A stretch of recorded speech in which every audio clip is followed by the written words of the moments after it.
इमारत नहीं बनानी चाहिए, अब हम इसमें एहतियात करेंगे। नहीं सर, जैसे हमें पता है कि जितने भी स्कूल संस्थान जो भी कुछ बनता है तो वहाँ पे नक्शा पास होता है, मानचित्र पास होता है, एसडीए से अप्रूव होता है। हाँ, लेकिन दारूल की अपनी एक ऐसी हैसियत है कि दुनिया में कोई इस तरीके का इदारा नहीं है इस अपनी विशेषता की बुनियाद पर कभी किसी ने दारूल को छेड़ा ही नहीं छेड़ा, तो दारूल भी इसी तरह चल रहा है। अगर वो छेड़ते कभी हमसे तो हम अब अगर हमें इस वक्त हमें तलब हुआ कि हमें ये काम इस तरह करना चाहिए, अब हमारी आइंदा की नहीं।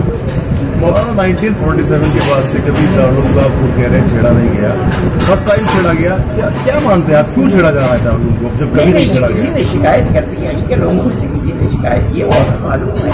अच्छा, लोगों ने शिकायत की है, उन लोगों ने शिकायत की कि यहाँ हेलीकॉप्टर उतरने के लिए जगह होगी, जाहिर है बगैर गवर्नमेंट की परमिशन के ये नहीं हो सकता है। लेकिन ये बिल्कुल झूठ है, हमारे यहाँ हेलीकॉप्टर का कौन आएगा हेलीकॉप्टर, और जो आते हैं तो गवर्नमेंट हमारी मदद करती है, यहाँ की जो संस्थाएं वो मदद करती हैं, एडमिनिस्ट्रेशन मदद, वो खुद बताते हैं कि यहाँ उतरेगा वहाँ उतरता है, वो आते हैं।